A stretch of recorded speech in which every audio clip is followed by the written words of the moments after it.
Hello friends, welcome to another new video. তোমাদের আবার একটি নতুন ভিডিওতে স্বাগত জানাই। তোমরা দেখছো SD tutorial guide YouTube channel. আর ফেসবুক থেকে যারা দেখছেন অবশ্যই ফলো করে দেবেন এই পেজটিকে।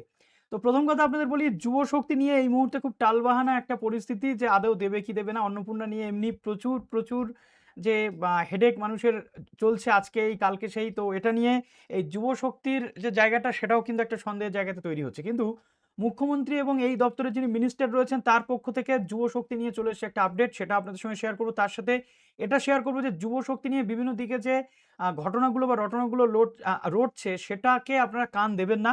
একটা পুরো প্রেজেন্টেশনের মাধ্যমে আজকে যুব শক্তির পুরো ডিটেল আপনাদের সাথে শেয়ার করবো। তো যারা নতুন আছেন অবশ্যই চ্যানেলটিকে সাবস্ক্রাইব করে পাশে থাকা বেল আইকনটি ক্লিক করে দেবেন, যাতে সমস্ত তথ্যগুলো আপনার টাইম টাইম এখানে পেয়ে যান।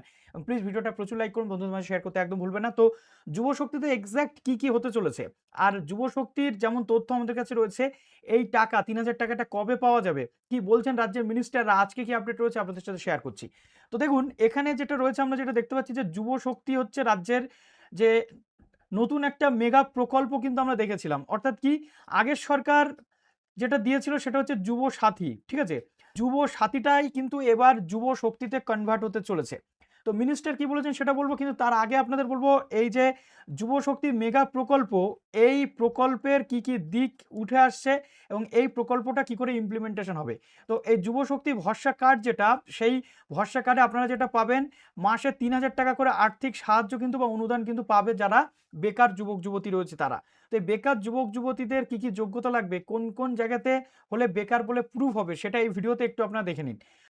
আবেদনের পদ্ধতিটা ঠিক কি হবে। তো যুব শক্তি ভরসা কার্ডটা কি, আগে এটা আমরা একটু জেনে নেওয়ার চেষ্টা করি, ঠিক আছে। যুব শক্তি ভরসা কার্ড, আগে যেটা যুব সাথী ছিল, এখন সেটা কিন্তু যুব শক্তি কিন্তু হতে চলেছে। এখানকার সাথে কিন্তু যুবশ্রীর কোনো সম্পর্ক নেই। যুবশ্রী যে প্রকল্পটা রয়েছে সেটা কিন্তু একটা আলাদা প্রকল্পের মধ্যে পড়ছে, ঠিক আছে। যুবশ্রীটা কি কমপ্লিটলি ডিফারেন্ট। এই প্রকল্পের সাথে যুবশ্রীর কিন্তু কোনো সম্পর্ক নেই, এটা আপনাদের সবার আগে মাথায় রাখতে হবে। তো আগে যুবসাথীতে আপনারা পেতেন ১৫০০ টাকা, এবার পাবেন কিন্তু ৩,০০০ টাকা। ঠিক কেবল একটি ভাতা নয়, মোটামুটি আমরা দেখেছি যে এই গভর্নমেন্ট যেখানে যেখানে যা কিছু ইমপ্লিমেন্ট করেছে, প্রথমে ভাতা প্রকল্পের সাথে সাথে স্কিল ডেভেলপমেন্টের একটা বিষয় কিন্তু রয়েছে। অর্থাৎ আপনি যে শুধুমাত্র এই ভাতাটাই নেবেন এমনটা নয়, এই ভাতাটা নিয়ে আপনার স্কিল আপনি গড়ে তুলবেন, আপনার যে কর্মসংস্থান তৈরি হবে তার জন্য আপনি কিন্তু পড়াশোনা বা এটা কিন্তু করতে পারেন। প্রকল্প রয়েছে, এই প্রকল্পের মূল যে সুবিধা এবং মেয়াদ, যে যুব সাথী যখন চালু হয়েছিল তখন সর্বমোট আমরা দেখেছি ১৫০০ টাকা করে দেওয়ার অঙ্গীকার করা হয়েছিল এবং সেই অনুযায়ী এই টাকাটা দেওয়াও হচ্ছিল। অনেকেই আছে যারা ২ মাস পেয়েছে, অনেকেই আছে যারা ১ মাস পেয়েছে, কিন্তু এরও একটা কিন্তু মেয়াদ ছিল। যতদিন না আপনি চাকরি পাচ্ছেন এই টাকা কিন্তু আপনি পাবেন না। ম্যাক্সিমাম ৫ ইয়ার্স, ম্যাক্সিমাম ৫ ইয়ার্স এই টাকাটা কিন্তু আপনি পাবেন। তার মধ্যে আপনাকে এই ৫ ইয়ার্স এর মধ্যে যদি আপনার চাকরি হয়ে যায় তাহলে আপনাকে কিন্তু সারেন্ডার করতে হবে। তো ৩,০০০ টাকা অনুদান সর্বোচ্চ এখানে রয়েছে ৫ বছর, ঠিক আছে। ৫ বছর আপনি এই টাকাটা পাবেন এবং মোট আর্থিক সাহায্য এখানে আপনার দেওয়া হবে ৮,৮০,০০০ টাকা এই ৫ ইয়ার্স এর মধ্যে, মাসে ৩,০০০ করে। ভাতা শুরু হবে, তারপরে আপনার যে স্কিল এবং প্রযুক্তিগত ট্রেনিং সেটা, অর্থাৎ আপনি এই যে টাকাটা নিচ্ছেন এটা নিয়ে আপনি কি করছেন, স্কিল ট্রেনিং করছেন না কিছু, গভর্নমেন্ট কিন্তু এরকমই কোনো একটা বিষয় নিয়ে আসতে পারে যে এই টাকাটা নিয়ে আপনি বাড়িতে বসে থাকবেন না, আপনার কোনো একটা প্রস্তুতি বা স্কিল ট্রেনিং বা আপনি পড়াশোনার ক্ষেত্রে, কম্পিটিটিভ পড়াশোনার ক্ষেত্রে কাজে লাগাচ্ছেন, এটা কিন্তু আপনাকে করতে হবে। তারপরে চাকরি যদি আপনি পান তাহলে ভাতা কিন্তু বন্ধ হয়ে যাবে।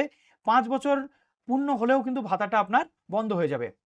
এবার দেখুন এখানকার জন্য আপনার কি লাগবে, আধার লিঙ্কড ডাইরেক্ট বেনিফিট ট্রান্সফার। আমি ডিবিটির মাধ্যমে যে টাকাগুলো ঢোকে, সেই টাকা এই যে আসছে ডিবিটির মাধ্যমে যে টাকাগুলো ঢোকে সেটা কিন্তু আমাদের ডিবিটি বেশ কয়েকটা মাধ্যমে হতে পারে। এনইএফটির মাধ্যমে, যেটা অ্যাকাউন্ট বেসড, ঠিক আছে। অ্যাকাউন্ট বেসড অ্যাকাউন্ট বেসড যে ট্রান্সফার আছে সেটা কিন্তু ডিবিটি, সবটাই কিন্তু ডিবিটির মাধ্যমে হয়। আর একটা হচ্ছে আধার বেসড ট্রান্সফার। তো আধার লিঙ্ক ডাইরেক্ট বেনিফিট যে ট্রান্সফার, অর্থাৎ এখানে আপনাকে যেটা করতে হচ্ছে এনপিসিআই, ঠিক আছে, অনেকদিন পর লিখছি, এনপিসিআই পোর্টালে গিয়ে আধার বেজে গিয়ে আপনাকে ডিবিটি ডাইরেক্ট বেনিফিট ট্রান্সফারের জন্য আধারের সাথে সিডিং করাতে হবে নিজের ব্যাংকে, ঠিক আছে। তো এটা অবশ্যই আপনার জন্য কিন্তু জরুরি। নেক্সট এটা রয়েছে আপনি কি যোগ্য। এবার আমরা যদি চলে আসি যোগ্যতার মাপকাঠিটা কি, আপনি কি যোগ্য, কিভাবে যোগ্য হবে। ২১ থেকে ৪০ বছর পর্যন্ত কোনো ক্যান্ডিডেট যদি বয়স থাকে তাহলে যোগ্য হতে পারে। এটা সম্ভবত ৫ বছর বাড়ানোর প্ল্যানিং চলছে। অর্থাৎ এই ৪০টা 45 বছর কিন্তু হয়ে যেতে পারে, কিন্তু এটা সঠিক নয়। আলটিমেটলি কি হবে সেটা আমরা নোটিশে দেখতে পাবো। 1 এপ্রিল 2026 অনুযায়ী, অর্থাৎ নিউ যে ফিনান্সিয়াল ইয়ার অনুযায়ী 21 থেকে 40 আপাতত যে বয়সের পার্ট টাইম বা মানে বয়সের যে জায়গাটা রয়েছে সেটা, শিক্ষাগত যোগ্যতাটা কি, ন্যূনতম মাধ্যমিক পাস বা সমতুল হতে হবে। অর্থাৎ অনেকে আছে এর আগে যারা যুবসাথী পেয়েছে, মাধ্যমিক পাস করেনি কিন্তু তারা যুবসাথীর জন্য অ্যাপ্লাই করেছে এবং উইদাউট ভেরিফিকেশন ছাড়া তাদের ব্যাংক অ্যাকাউন্টে টাকা ঢুকে গেছে। এই গভর্নমেন্ট বলছে না, এরকম করলে চলবে না, আমরা পুরোটা ভেরিফিকেশন করব তারপরে। তো এরপর গভর্নমেন্টের পক্ষ থেকে কি বলা হচ্ছে সেটা তো অবশ্যই আমি তোমাদের শেয়ার করব, কিন্তু তার আগে এই জিনিসগুলো একটু জেনে নাও, ঠিক আছে? ন্যূনতম যোগ্যতা মাধ্যমিক পাস হতেই হবে। এবার চলে আসছে কি, পশ্চিমবঙ্গের বাসিন্দা হতে হবে। আপনি অন্য কোনো স্টেট থেকে এসে মাধ্যমিক পাস বলে আপনি এই যে ভাতা এটা এখান থেকে নেবেন, এটা কিন্তু হবে না, আপনাকে অবশ্যই পশ্চিমবঙ্গের বাসিন্দা হতেই হবে।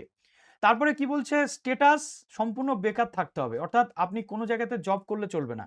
বেসিক্যালি যুবসাথীর ক্ষেত্রে দেখেছি বলা হয়েছিল যে গভর্নমেন্ট জব করলে চলবে না, কিন্তু এখানে ওকে, যুবসাথীর ক্ষেত্রে বলা হয়েছিল গভর্নমেন্ট জব করলে চলবে না, কিন্তু এখানে দেখা যাক কি বলে। এখানে যদি প্রাইভেট জব, অনেকের ক্ষেত্রে গভর্নমেন্ট জবের ক্ষেত্রে প্রাইভেট জবে প্রচুর ইনকাম আর কি হয়ে থাকে, তো প্রাইভেট জবের ক্ষেত্রে ইএসআই বা পিএফ যদি থাকে, এখানে যুবসাথীর ক্ষেত্রে সে অ্যাপ্লিকেবল নাও হতে পারে। এটা পরবর্তী ক্ষেত্রে দেখার যে এক্স্যাক্ট নোটিফিকেশনটা কি আসছে তার উপর ভিত্তি করে বাকি কথা। ওকে, তো স্ট্যাটাস সম্পূর্ণ বেকার কিন্তু হতে হবে। অ্যাকচুয়াল গভর্নমেন্ট সার্ভিস যারা করে না, সেলফ এমপ্লয়েড বা অন্যান্য কিছু করে বা একদম টিউশনই পড়ায়, সেক্ষেত্রেও তো সম্পূর্ণ বেকার হিসেবে বলা যায় না, কেননা সে টিউশন পড়াচ্ছে। এই সম্পূর্ণ বেকারের এলিজিবিলিটি ক্রাইটেরিয়া বা এই সম্পূর্ণ বেকারের যে বক্তব্য, এটা ঠিক কি, এটা আমাদের জানতে হবে।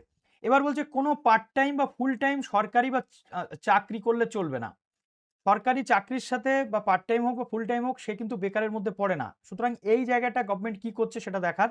এটা যুবসাথীর যে ক্রাইটেরিয়া ছিল সেখানে মেনশন ছিল এবং যুবশক্তির ক্ষেত্রে যেমনটা তথ্য রয়েছে এরকমটাই হতে চলেছে। এরপর আমরা যেটা চলে আসছি যে অন্যান্য মাসিক সরকারি ভাতা, যেমন যেমন কিনা লক্ষ্মীর ভাণ্ডারের সাথে এখানে আমরা যদি দেখি তাহলে যুবশক্তি কেউ পাবে না। যদি আমরা দেখছি যে কেউ যুবশ্রী পাচ্ছে, অর্থাৎ আগের যে ভাতাটা ছিল যুবশ্রী ভাতা সে পাচ্ছে, সে কিন্তু এর সাথে এলিজিবল হবে না, ঠিক আছে? আপাতত মনে হচ্ছে সেটা হচ্ছে ছাত্রছাত্রীরা, স্কুল কলেজ বা ইউনিভার্সিটির ছাত্রছাত্রী যদি 21 বছর বয়স হয়ে থাকে, 21 থেকে সে কি অ্যাপ্লিকেবল, সে কি আবেদন করতে পারবে নাকি পারবে না? এখানে একটা প্রশ্ন রয়েছে। আপনি যদি বেকার হন, অর্থাৎ ছাত্রছাত্রী এখানে অ্যাপ্লিকেবল, এক্ষেত্রে অনুমোদিত যেটা যুবসাথীতে ছিল আমরা মোটামুটি এক্ষেত্রেও সেটাই দেখবো। স্কলারশিপের সাথে এর ওপর কোনো এফেক্ট পড়া উচিত নয়, স্কলারশিপটা আলাদা ম্যাটার। তো স্বামী বিবেকানন্দ ঐক্যশ্রী স্কলারশিপ, শিক্ষাশ্রী, যে কোনো পড়াশোনার স্কলারশিপ পেলে আবেদন কিন্তু করা যাবে। যুবসাথীতে ছিল, আশা করি এক্ষেত্রেও সেম হবে। বাতিল কাদের হবে? লক্ষ্মীর ভাণ্ডার যারা পাচ্ছে, একসাথে দুটো ভাতা পাওয়া যায় না মান্থলি, যুবশ্রী যারা পাচ্ছে এবং অন্য কোনো সামাজিক বা মাসিক ভাতা পেলে এখানে কিন্তু আবেদন করা যাবে না। এই একটা কিন্তু এর মেন যে বিষয় সেটা কিন্তু হতে পারে। ওকে, এবার নেক্সট যদি আমরা দেখছি, আপনি যদি কোনো রেগুলার কোর্সে পড়ছেন, ঠিক আছে, রেগুলার কোর্সে আপনি যদি পড়েন সেক্ষেত্রেও বা এমপ্লয়মেন্ট ব্যাংকে জব সিকার হিসেবে নাম থাকলেও আপনি আবেদন করতে পারবেন। অনেকের প্রশ্ন ছিল এক্ষেত্রে এমপ্লয়মেন্ট ব্যাংক, অর্থাৎ আমাদের যে এমপ্লয়মেন্ট এক্সচেঞ্জে একটা এমপ্লয়মেন্ট ব্যাংকের নাম থাকে, সেই নাম থাকলে আমি আবেদন করতে পারবো কি পারবো না? অবশ্যই পারবেন, কিন্তু এটা ম্যান্ডেটরি নয় যে এমপ্লয়মেন্ট ব্যাংকে আপনার রেজিস্ট্রেশন থাকতেই হবে। অর্থাৎ অর্থাৎ এখান থেকে এটা কিন্তু আমাদের কাছে ক্লিয়ার হয়ে গেল। এবার চলে আসে যুবশ্রী বনাম যুবশক্তি, অর্থাৎ একটা প্রকল্প চালু রয়েছে, দুটো প্রকল্প কিন্তু আলাদা। যুবশ্রীটা অলরেডি চালু রয়েছে কিন্তু সেই প্রকল্পটা সম্পূর্ণ আলাদা। এক্ষেত্রে যুবশ্রীর ক্ষেত্রে বয়সের সীমা রয়েছে 18 থেকে 45 বছরের মধ্যে। আচ্ছা, যুবশক্তির ক্ষেত্রে 21 থেকে 40 বছর করা হয়েছে। এখানেও কিন্তু 45 বছর হলেও হতে পারে, সেটা এখনই আমরা বলতে পারছি না। পরবর্তী ক্ষেত্রে যদি আসে তাহলে আমরা বলতে পারবো। যে যুবশ্রীর ক্ষেত্রে 8ম শ্রেণী পাস মিনিমাম হলেই সে অ্যাপ্লাই করতে পারে, কিন্তু যুবশক্তির ক্ষেত্রে মাধ্যমিক পাস কিন্তু অবশ্যই প্রয়োজন রয়েছে। মাধ্যমিক পাস না হলে যুবশক্তি সে কিন্তু পাবে না। ক্লিয়ার হলো বিষয়টা? আচ্ছা, এবার চলে আসে কি মাসিক টাকা, অর্থাৎ আমাদের সামনে যে বিষয়টা রয়েছে দেখো, 1500 টাকা করে যুবশ্রীতে মাসিক টাকা পাওয়া যায় আর যুবশক্তিতে 3000 টাকা কিন্তু পাওয়া যাবে। ওকে, নেক্সট রয়েছে একসাথে দুটো প্রকল্পের সুবিধা কিন্তু কোনো মতেই পাওয়া যাবে না, এটা একটু আপনাদেরকে মাথায় রাখতে হবে। এবার রয়েছে আবেদনের আগে কি কি জিনিস আপনাদের ডকুমেন্ট প্রস্তুত রাখতে হবে। 5টি ডকুমেন্ট রাখলেই মোটামুটি হয়ে যাবে।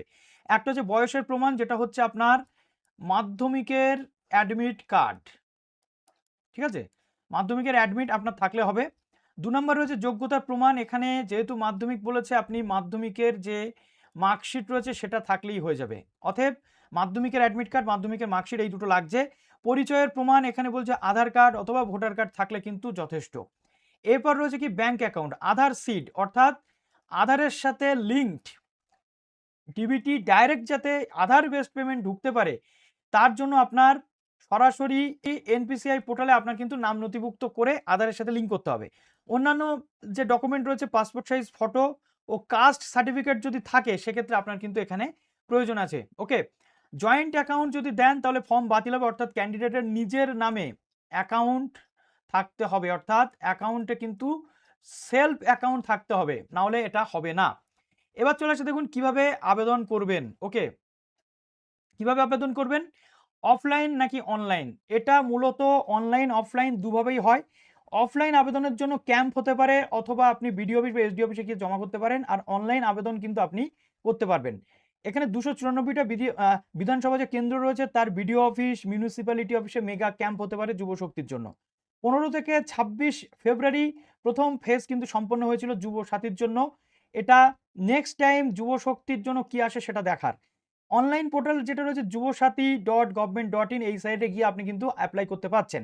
জুন 2026 নাগাদ নতুন পোর্টাল খোলার সম্ভাবনা, বা এই পোর্টালটাই কিন্তু আবার কনভার্ট হয়ে যেতে পারে ওই পোর্টালে। ওকে, এবার যেটা নেক্সট লেভেলের আপনাদের প্রশ্ন, ফর্ম ফিল যে স্টেপ বাই স্টেপ গাইড যেটা রয়েছে, একদম প্রথমে রেজিস্ট্রেশন, তারপরে প্রোফাইলের ডেটা তৈরি করতে হয়, নাম, ঠিকানা, মাধ্যমিকের সাল, নম্বর বসানোর সঠিক জায়গা। এরপরে রয়েছে ব্যাংক ডিটেল এবং আপলোড এবং সাবমিট, সমস্ত ডকুমেন্ট অরিজিনাল করে আপনাদের কিন্তু সাবমিট করতে হয়। ওকে, এবার যেটা রয়েছে দেখুন, আপনাদের একটু বলে দিই মুখ্যমন্ত্রী বা যে যুবমন্ত্রী কি বলেছেন, যুব কল্যাণ দপ্তর যিনি মন্ত্রী রয়েছেন তিনি কি বলেছেন, তার আগে আমি আপনাদের বলবো যে 4টি ভুলে এই ফর্ম বাতিল হতে পারে। সেটা কি?